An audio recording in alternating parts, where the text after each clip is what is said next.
Usap-usap lang, minsan may sense, madalas wala, pero masaya. We're gonna eat. We're gonna eat na. And etong sauce ko, honey talaga. And we have Thai drink. Ah! I'm so happy. Ang dami pinagdaanan dyan. Dami naming away, dami naming discussion, ganyan-ganyan.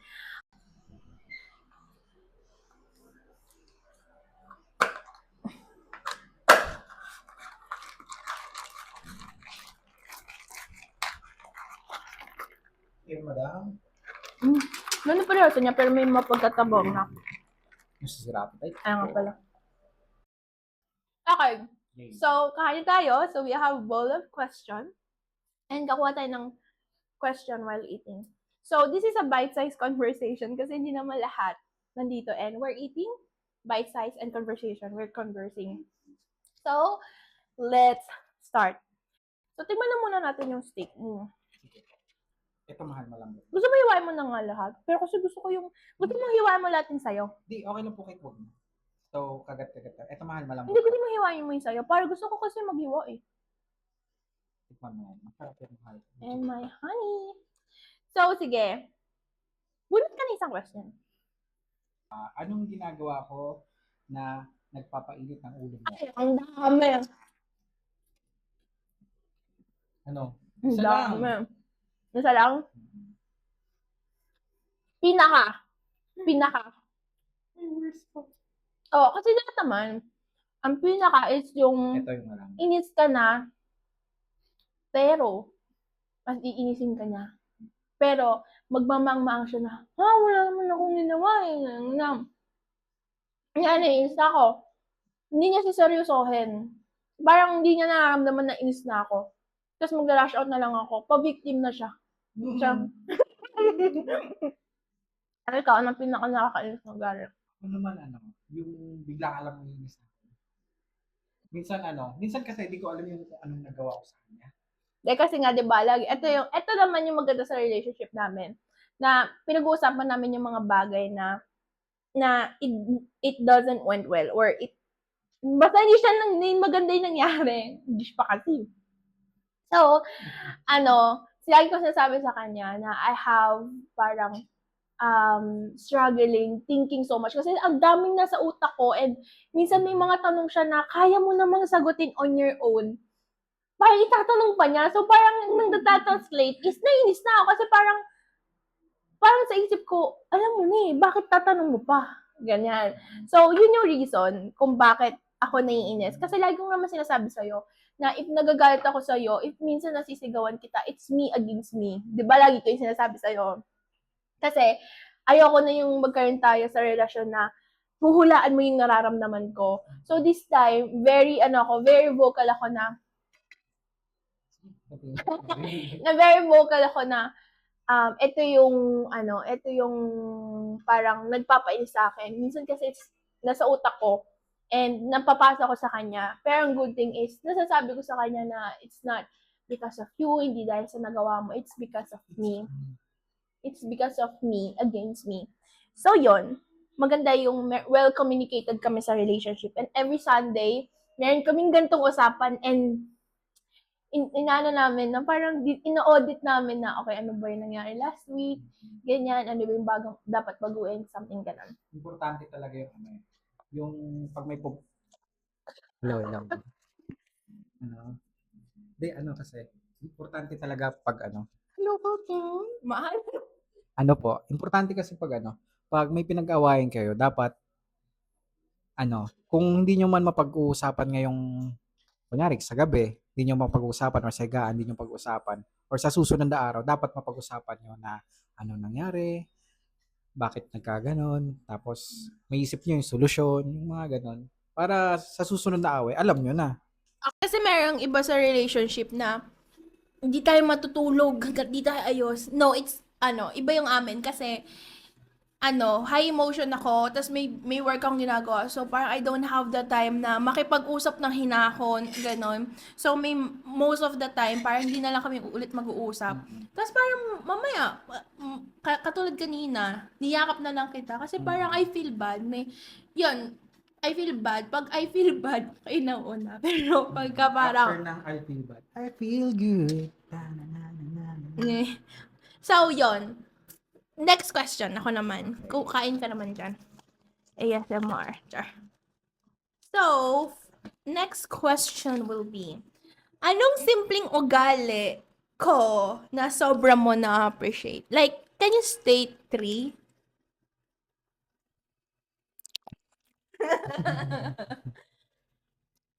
Bilugin mo. Ako. Ano? Yung una kanina, yung syempre may onting tampuhan kami, ganun. Bigla na lang siya ng yakap, yung ganun. Ayun yung pinakagusto ko. Tapos, yung isa pa, ah, dati kasi, ang pagkakilala ko sa kanya, magastos talaga. Bili doon, bili dito. Tapos, eto lang, itong season na to, ang galing niya na magtipid. Mas humahanga ako, mas tipid, mas kuripot pa nga ata sa akin to ngayon. Tapos, pag hindi siya ugali mo eh. Parang hobby mo siya na na sinasabayan mo ko sa sports ko, gano'n. Mm. Actually, regarding about sa sports, di ba lagi sinasabi sa'yo, mahal ayoko talaga ng badminton kasi ang bilis. Parang gusto ko tennis kasi medyo slow. Parang pang tamad yung tennis, pero you need a lot of energy, di ba? Pero, dahil gustong gumalaw ng katawan ko, sabi ko, sige, badminton tayo. Hanggang sa, ayun, na-addict na kami, nakahanap na kami ng mga court na pwede naming mapaglaruan sa gabi ng kabilang dalawa. So, yun. Nung una, naghahanap lang kami ng court kung saan-saan lang kami. Minsan may nakikita kami kung ano-ano. Tapos yun, hanggang sa kung saan kami napunta, kung saan court tayo naglalaro, no? Tapos nakahanap tayo ng magandang court. Nakahanap kami ng mga court along the way and ngayon meron kami isang court. So, medyo na iba lang schedule natin this week kasi nag-aaral ako. So, pero nagbibigay kami ng time with that. So, ako naman, ako gusto smallest thing, pero it really, sa akin, parang na-appreciate ko ng sobra. Yung pag nakita mong, kasi hindi ako marunong mag-charge ng phone na, ay wait lang, lobot na ako mag-charge akong phone. Parang pagka hindi pa siya namatay, hindi ko pa siya i-charge. So, pag nakita niya yun, nagugulat na lang ako, nakasaksak na yung phone ko. And, it helps me kasi ang daming nasa utak ko na talagang in-organize ko na sa Google Sheet. Ino-audit ko na talaga lahat doon kasi ayoko na may makalimutan kasi yung utak ko hindi talaga siya pang ganun. Tapos ang gusto ko pa is yung kuha mo yung kiliti ko mahal dun sa kasi 'di ba ma-arrange ako ng furniture pag nasa-stress ako. Last kasi itong week na to, very stressed ako kasi ang dami kong gina-jungle na 'di ba na work, learning, and business. Nag-ayos ka ng furniture doon and ramdam ko parang na-renew yung yung katawan ko. Parang parang it's a big sigh of relief na parang alam mo yon, parang bago sa paningin, bago sa feeling, sobrang parang grabe. Sobrang gusto ko yun. The best. And, syempre, lastly, yung pagiging maasikaso mo. Na hindi ko na kailangan sabihin na, mahal, ganito, ganyan. Minsan, lagi ko nasabi sa'yo, introvert kasi ako, extrovert siya. So, dito is may language barrier kasi 'di ba, Bisaya, tapos Tagalog ako. So, ang nangyayari, nasa utak ko pa lang or sinasabi ko pa lang, naitanong na niya. So, may sagot na agad. So, yun yung mga simpleng bagay. Actually, hindi nga siya simple sa akin eh. Natural na sa atin. Ganun ba? Oo, parang natural siya na na-appreciate ko. Parang ano nga ba? Ito kasi nangyari. Parang ako yung nagiging front, pero siya yung back. Siya yung Ako yung parang utak. utak. Oo. Kumbaga sa kitchen, siya yung production. Ako yung sa operation, sa dining. Ganon. Pero yung kapubig mo sa akin. Okay. Next question. Mm-hmm. Okay. May time ba na this year na na-turn off ka sa akin? Siguro hindi siya turn off eh. Ano lang siya, yung parang tampuhan lang. Turn off yung parang, ay, bumabawal kilikili niya, mga Ay, walang ganon. Siguro ano lang, yung parang pag nag-aaway na, syempre, sa Hindi, pag-aaway, iba yun. Iba iba, yung iba turn kasi off, yun eh. iba yun eh. Yung turn Mm. off na parang, kunyari, itong isang ugali ito, hindi mo tanggap sa akin, tapos parang wala ka lang choice, pero pag ginagawa mo yun, nata-turn off ako ganun. Wala eh, wala akong Sabi nakikita. niya, wala. Hindi, wala talaga, mahal. Wala akong nakikitang ano, yung parang ayoko sa'yo. Laka na mo yung boss mo, lalagay ko Ano? siya dito. Sige. Wala akong nakikita na ano, na ayoko sa'yo. Siguro, pares lang tayo nagkakainisan tayo sa isa't isa, gano'n. Pero yung ayaw ka, yung mataturn off ka, wala. Actually, ako din, wala sa'yo. Siguro pagka, hindi siya turn off. Siguro, ano lang, parang naiirita lang ako. Pagka meron kang balbas. Kasi nakakaano siya ng pimple sa babae. For real.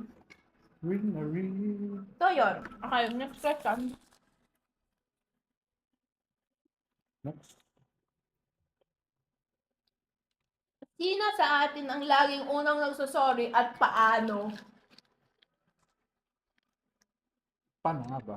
Kasi parang ano eh, salitan tayo eh.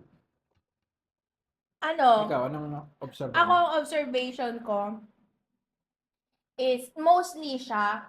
Pero pag nararamdaman ko na mas faulty ako, mas mali ako, parang ako na yung, ako na yung nagsasorry, ganyan.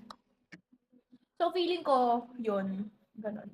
Ako naman, di ko ramdam na ako yung palagi nagsasorry. Kasi ano eh, nararamdaman ko ikaw yung nagsasorry, pero hindi puro ako lang. Ganun. Mahal ko sa relationship natin. Nagsasorry ako sa'yo after mo mag-sorry. Hindi, kanina nga, nauna ka. Hindi, most of the time. Siguro hindi mo na siya napapansin kasi nagsasorry din ako. Tapos lahat ng away natin, nakakalimutan natin. Sa bagay. Diba? Parang, actually hindi ko alam. Siguro ganun talaga kapag at peace kayo. Yung parang may chaos pero may peace pa rin. Mm-mm. So, okay, next question. Mm. Ano ang pinakang nakakagulat na realization pagtapos ikasal?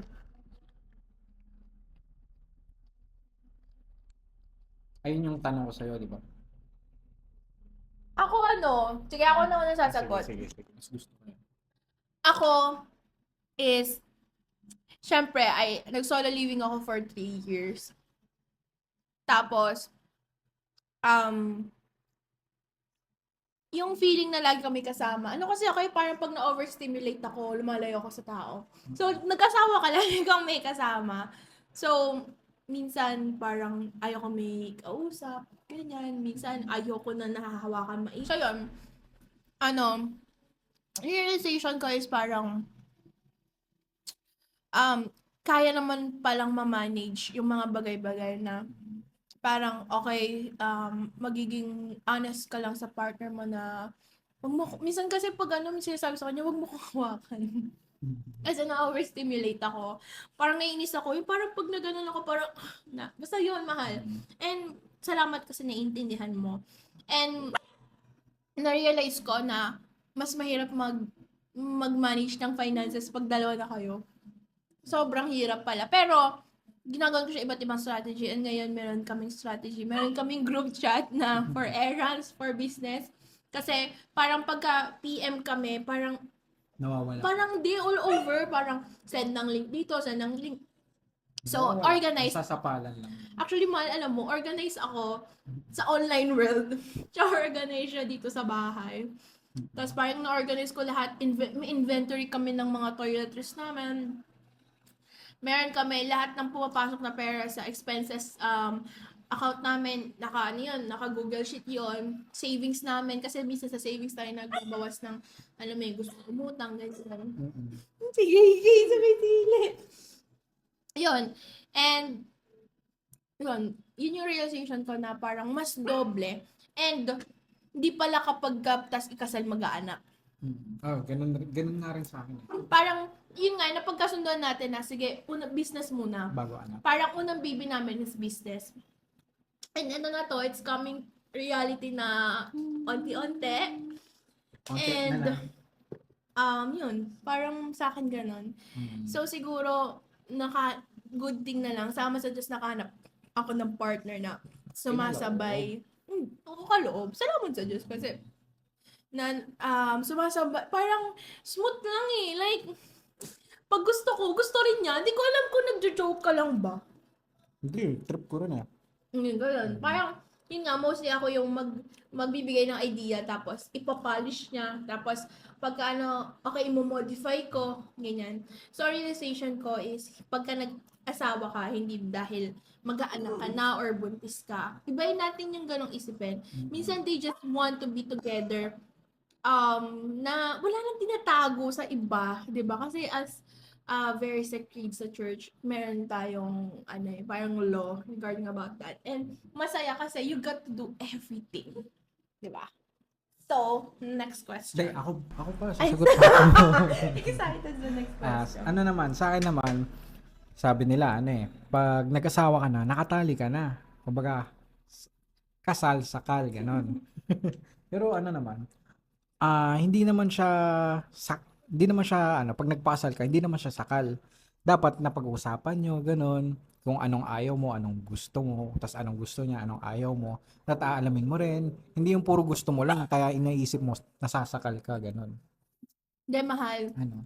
Siguro kasi, nasa stage na tayo, na pagod na tayo gawin yung mga bagay na nagawa natin. So, Oo parang, nga. kung sa fruit, hinog na tayo, bago tayo ikasal, na nagawa na natin yung mga bagay na parang nakakapagod. And ditong time na to, parang gusto lang namin at peace, na parang pag nag-away tayo, parang hanggang dun lang yon, tapos kalimutan, mag-sorry, ganyan, tapusin agad, and then another journey na naman. So siguro kasi parehas tayo galing sa parang chaotic na relationship, and then nagkakasundo kami na parang, sige, okay na yan, wag na nating isipin. Tsaka huwag nyo Diba? nang babalikan yung mga dating pinag-awayan. Oh, actually, yun yung salamat sa Diyos talaga na hindi natin yun, Yung binabalikan. hindi natin binabalikan. And one of my toxic is yun nga. Yun nga. Di ba? Kaya, yun. Dapat talaga, nababalikan lang kasi yun pag pag hindi na pag-uusapan, di ba? Makunat na ba? Sorry. Chewing gum. Chewing. Chewing. Next question. Wait Or lang. next subo. Hindi ko pa No, sumusubo. hindi, sumupo na ako, kaya ang tagal ko eh. Next Ako question. puro subo, siya puro daldal. Anong lesson ang natutunan mo sa first year marriage natin? Ikaw muna. Yan, pagka hindi niya alam iisipin, ako muna, tapos ika-copy-paste niya yung sagot ko. Hindi, gusto ko lang kumagat. Ako, ang natutunan ko is, understand each other, na, kasi syempre, babae, parang, parang feeling mo ikaw laging tama. Pero, natutunan ko na, to agree with you. Kasi may moments na, hindi, ganito yung ganito yung sa business namin, parang hindi, ganito tayo, ganyan. Pero by the end of the day, na parang, mahal, isang favor na nga lang muna, mahal, yung mga nasasabi niya, yun yung mga nangyayari. So, yung the more na sinasabi kong ayaw ko, yun yung nangyayari. So, ang natutunan ko is, na, wala nang mangyari if you gonna listen. Pero, it's a good thing na nag-resist ako at first kasi, naisip ko na, okay, pwede naman pala yun. Kaya, sa akin naman, ganun nga rin. Na, hayaan mo lang, pakinggan mo lang yung gusto niya, ganun. Kasi masusunod rin naman gusto mo eh. Diba? Tulad ng hindi tulad. Pakinggan mo lang yung gusto niya kaysa mag-away kayo, ganun. Kasi papakinggan niya rin naman yung gusto mo pag nasunod mo siya. Diba? Pinapakinggan mo rin yung gusto ko. Actually, laging in the middle yung relationship namin. Hindi siya yung parang mas pinapakinggan niya ako. No. Both of us are a good listener. And, yun. Next question. So, oily yung kamay ko. Buti na lang nakapapel tayo. Hindi tayo naka-iPad. Anong love language ko ang gusto mo? Ito muna kasi may lamang pagbukas. Gagayanin mo ng sagot ah. ko eh. Ang love language na gusto ko is act of service. Yun yung pinaka gusto ko na love language mo. Actually, yun kasi love language mo eh. Pero ang ayaw ko yung physical touch mo. Hindi kasi gusto ko yung physical touch. Pero growing up kasi na hindi naman ako laging niyayakap. 'Di ba? Hindi naman ako laging parang alam mo yun, parang hindi ko siya nakalakihan kaya siguro may mga times na ayaw ko, pero most of the time gusto ko siya. May mga moments lang talaga na yung overstimulated na ako. Pusa lang. Ano yun yung akin naman word of affirmation. Ang tawag na? Anong tama? Word of affirmation. Yung magugulat na lang kung sinasabihin, uy, ang pogi mo. Ang ganun. Tapos, minsan naman, ang galing niya mag-explain sa mga bagay-bagay, magsalita. Ako kasi hindi ako magaling magsalita. Hindi rin ako madaldal, pero dumadaldal ako. More in lang ako, small talk, ganon. Pero yung pagsasalitain mo ng paragraph, hindi ko kaya, hanggang sentence lang ako, ganon. Tapos siya, doon ako makanga sa kanya, ang galing niya magsalita, mag-explain. Tapos yun. Yun yung pinaka yun yung yung gusto ko sa kanya, yung words of affirmation. Tapos napapaliwanag niya sa akin yung mga bagay-bagay na na hindi ko maintindihan. Ayun po. Tapos eto pa. Yung minsan kasi malambing ka eh. Hindi ko makakamdam. Pagsayagaan, gano'n. Paano may ibang lambing yan? Ay, iba. Di naman tayo mahilig sa gano'n. Ikaw, hindi mahilig. Pero syempre yung lambing na sa bago matulog, di ba? Actually kasi, mahilig ako mangharot. So, lagi ko siyang nahaharot. Tapos parang pagtapos na ako, manlalambing siya. Tapos sabi ko, parang ako, pagod na ako kasi parang overstimulated na ako. Kasi actually yun yung din, gusto ko sa atin, ang harot, yung harot namin, nahahawa yung mga aso namin. Parang naghaharutan kami, naghaharutan din sila. Yan yun. Ang dami naman yung akin kasi actually ako service talaga. Yun yung pinaka nagustuhan ko sa'yo. As in, yung ayaw ko, yung physical touch, hindi ko naman siya ayaw. Parang, lang ako, parang it's because of me na talaga. Parang, dahil hindi naman ako nag-grow up. Kasi, may instances ako.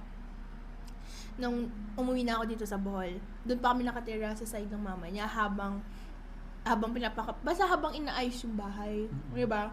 Parang, hindi kasi, sabi ni mama, dito muna kayo bago kayo lumipat. So, nagbabayad kami ng bahay, kaya mama pa rin kami nakatira. Tapos, nagising siya ng maaga, di ko alam kung anong ginawa niya. Tapos si mama, pumasok sa kwarto. Tapos kung paano mo ko yakapin, niyakap ako ni mama ng ganon. Tapos parang nahil niya yung yung parang family issue ko. Kasi 'di ba, broken family ako.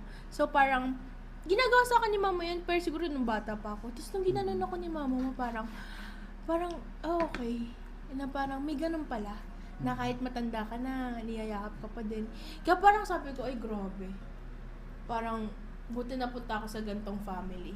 Kasi yung alamdam mo yung pagmamahal talaga, yung nila, yung ginagawa nila sa lahat ng tao. As in sa lahat ng tao, si mama. Okay, last question tayo. Ay, meron pa. Last question. Paano natin hinahandle ang tampuhan o away ngayon kumpara last year? Like, syempre, bago tayo bago tayo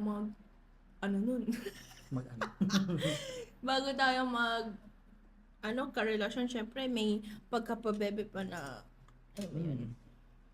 Kasi, noon kasi bihira lang tayo mag-away na kasi more in pabebe pa, di ba? Oo, sabi niya, ang bilis mo namang suyuin. Tapos ngayon, matagal na, gano'n. Ngayon, para na... Dali ko ka na. Sige, ako na po. Ako yan? Sa'yo na po yan. Tapos yun, ngayon kasi pag nagkakaaway tayo, nagkakatampuan tayo, yun nga, yung nasabi mo ng kanina, nagko-cool down tayo. bago tayo mag-usap. Kasi pag kalmado na, wala nang init ang ulo na baka gaslighting tawag ba doon? Oo. Hindi kasi may ugali ako na parang siguro mga isang oras, stimulated pa din ako ng inis, ganyan. Pero after a while, parang okay na ako, ganyan. Kaya parang, ayoko din kasi nang magkasigawan tayo eh. Siguro nangyari, nagkasigawan, ako yung sumisigaw. Pero yun yung first time na sinasabi ko sa kanya na frustrated ako sa sarili ko. Hindi ako frustrated sa'yo kasi hindi ko ma-explain yung gusto ko. Hindi ko, parang, ang dami kong gusto pero hindi ko kaya. So, for example, is every Sunday, gusto ko lagi may ginagawa every Sunday kasi Monday, fully loaded talaga kami every day. And gusto ko may gagawin. May mga moments na maglalabas siya, tapos syempre hintayin mo pa yun, anong oras na, anong oras ka pa nagising. So frustrated yung utak ko, hindi ako makapag-isip ng tama. So naiinis ako. Minsan na, hindi naman sumisigaw, parang napapasinghay na, or hindi ko alam yung tamang word, pero mararamdaman ng house na talagang medyo galit ako. Pero yung sigaw na yun, hindi ako natatakot or kinakabahan. Kasi sigaw yun na hindi ako inaatake. Sigaw yun ng pag-i-explain niya sa sarili niya. Ganun bagay.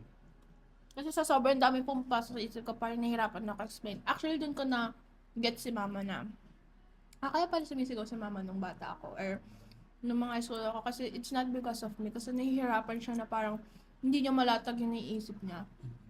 So, ngayon ko siya na-experience. Kaya, instead na mangyari siya palagi, and-explain ko sa'yo na pag nangyari sa akin yun, kaya katulad kagabi, nag-ayos kami ng ingredients sa business. And may pinakailaman siya, nilagay niya basta sinet aside niya. Ano na, huhulog yung ano. Nagkagabi pala yun? Sabi ko, Sinet aside niya. Tapos ako parang, ba't sinet aside mo? Hindi ko nakita ko ng itsura. So parang kasi ako ino-observe ko. Kasi parang ayoko sa business yung may maraming blind spot. So ino-observe ko. Tapos, nilagay niya doon. So parang sige, okay na yan. Tapos nung sinukat ko, 200 ml nilagay ko, 100 ml na lang. So parang ako, na-frustrate ako na kasi, bakit pinakailaman mo? Bakit ganyan? Tapos parang, naalala ko, pinuntahan mo ako lang sa kwarto, tapos kinakausap mo ako na, meron pa naman bukas. Tapos parang ako, high tone na yung boss ko na, sinasabi ko na, ulit-ulit na lang ako sa business, parang feeling ko, fail ako, ganyan-ganyan. Yung, napapakalma mo ako. Yun.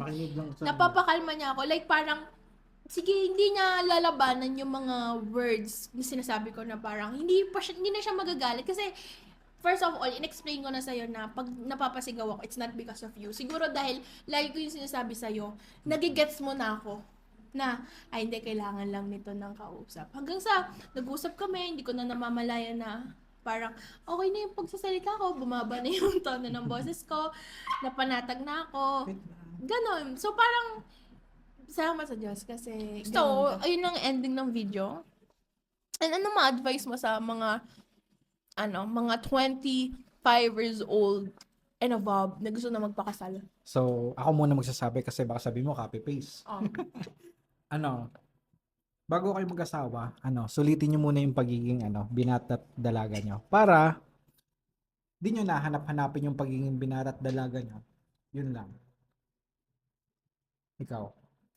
Ako make sure na you're with the right partner. Pero alam ko naman hindi naman kasi hindi mo masasabi, pero mararamdaman mo. And pag walang hindrances, lahat smooth, lahat ng bagay na pagkakasunduan nyo, though may mga flaws ang isa't isa, pero sa'yo, tanggap mong buong buo, I think you should go for it.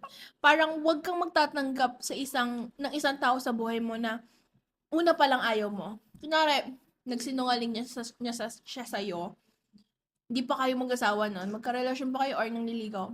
Parang sa akin, wag na, back out na, kasi kung nagsinungaling na siya, he can do it again.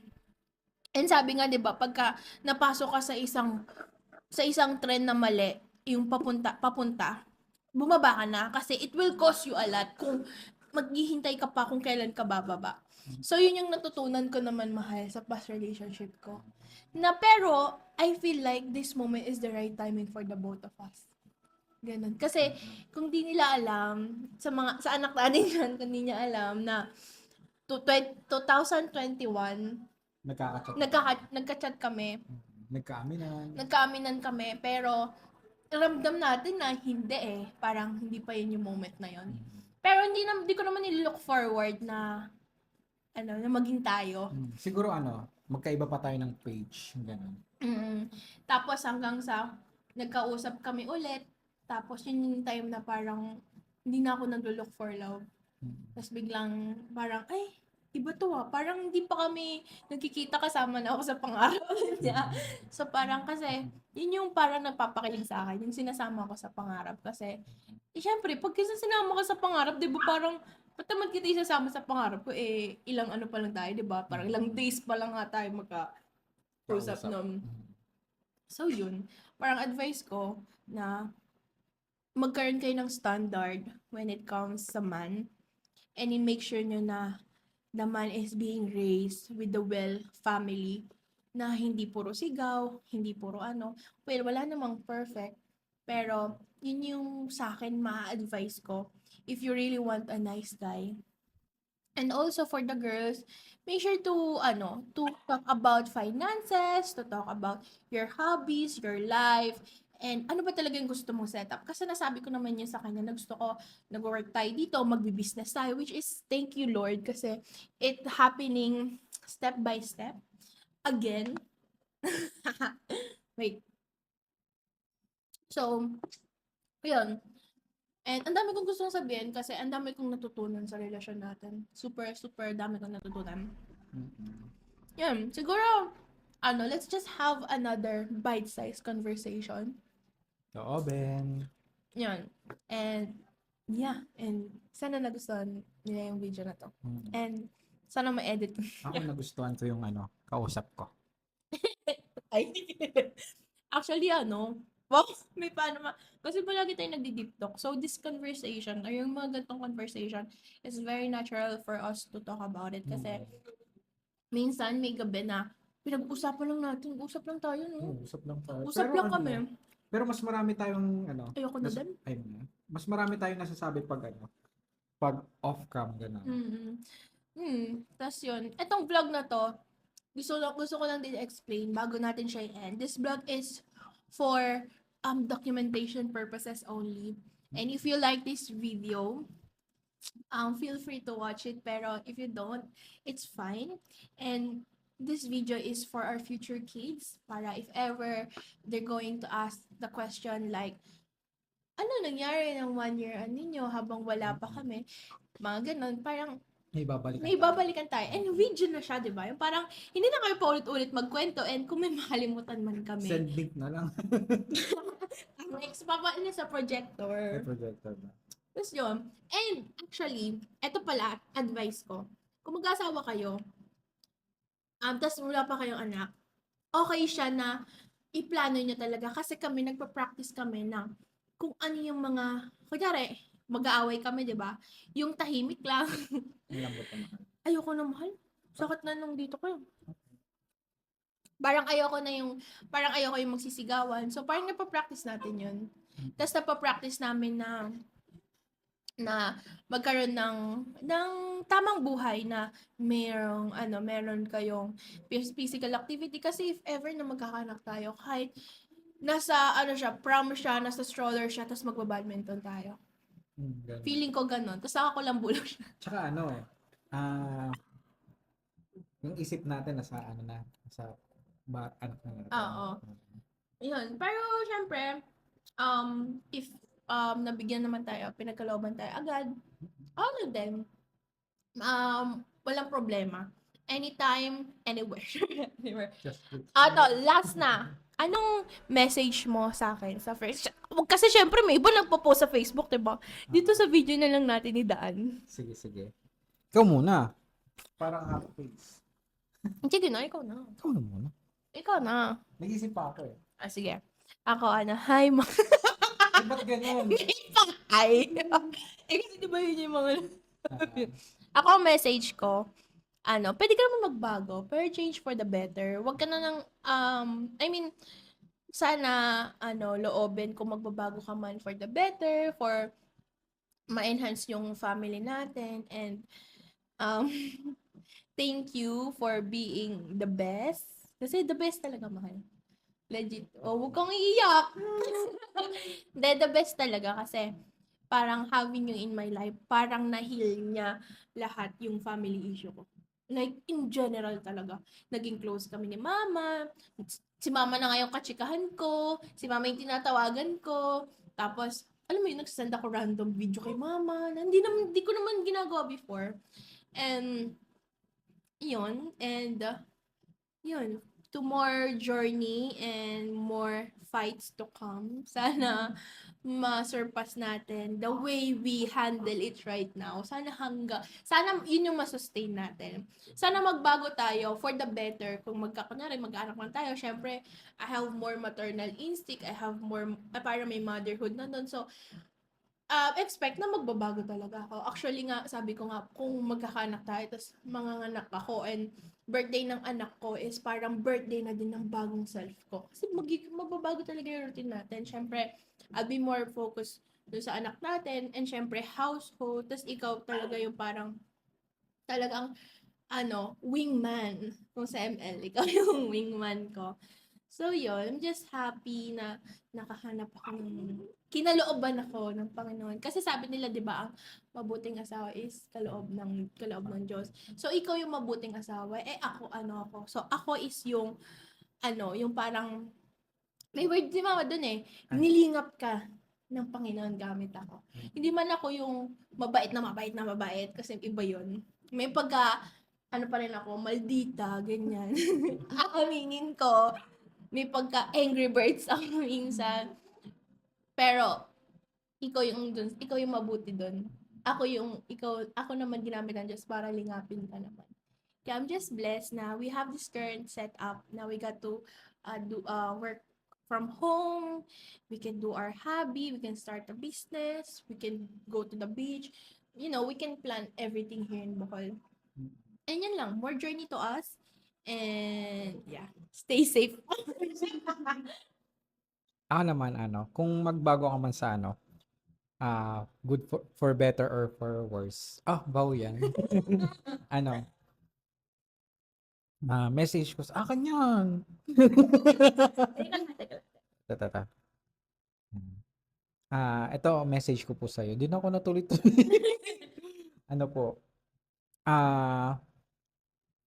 siguro pag sa tuwing mag-aaway tayo, piliin lang natin laging kumalma, gano'n. Tapos, Pakalmahin mo na lang ako if ever na nakikita mo na parang, ay, wait lang. Pero may mga moments na pakiramdaman mo, ay, wait lang, so wag na muna natin kausapin. Like, yan. Sige. gusto ko yung kasi pag tuwing nag-aaway tayo, tapos pagkalmado na, ang gustong-gusto ko yung na hindi, parang di kita sinusuyo eh. Parang nag-uusap lang tayo na anong nangyari sa yung ganon. Gusto ko yung ganon. Continue pa rin natin yung ganong bagay. Tapos, wag kung magkakaroon man tayo ng tampuan, wag nating ipunin. Gusto ko po tuloy pa rin yung po natin. Vocal. Actually nga, if ever magkakaanak na tayo, magkaka-family audit tayo, like every Sunday, na parang, okay, ano ba yung maling ginawa mo? Kasi parang it's good to, parang go back to a certain issue na nangyari, and then parang, ano yung resolution? And I want that to be a ritual or a culture sa magiging family natin soon. Kasi I want to be like a mom that know her boundaries sa kids niya. And I want my kids to know her boundaries na, okay, si mama is friend siya ngayon, friendly. Pero, kunyari nga, di ba, sabi sa'yo, pag nagalit ako, tapos yung anak ko, sabihin ko, okay, magiging magulang naman ako sa'yo, ito yung advice ko. Pero as a friend, ito advice ko. Kasi gusto ko yung ganon, para mas mas open sila sa atin. So, yun, napuputol yung kanya. Yun, tapos na. Yung akin. Yun na yun! Kasi yung kay Sir may copy-paste ko. So yun, I hope again you love this video and we will be posting siguro every month, no? We're gonna talk about parenthood, like kung paano kami maging parent. Para if ever malimutan namin, meron kaming reference na, ay shit, ganito pala dapat tayo maging magulang. Ito pala yung mga sinabi natin. So parang vow siya na to be a parent, di ba? And madami pa tayong gusto pag-usapan. Malay mo about business naman, 'di ba? Na kung ano yung mga struggle natin for the first year ng business natin, ganyan. So yun lang. I hope you like me. I like you. Bye. Bye.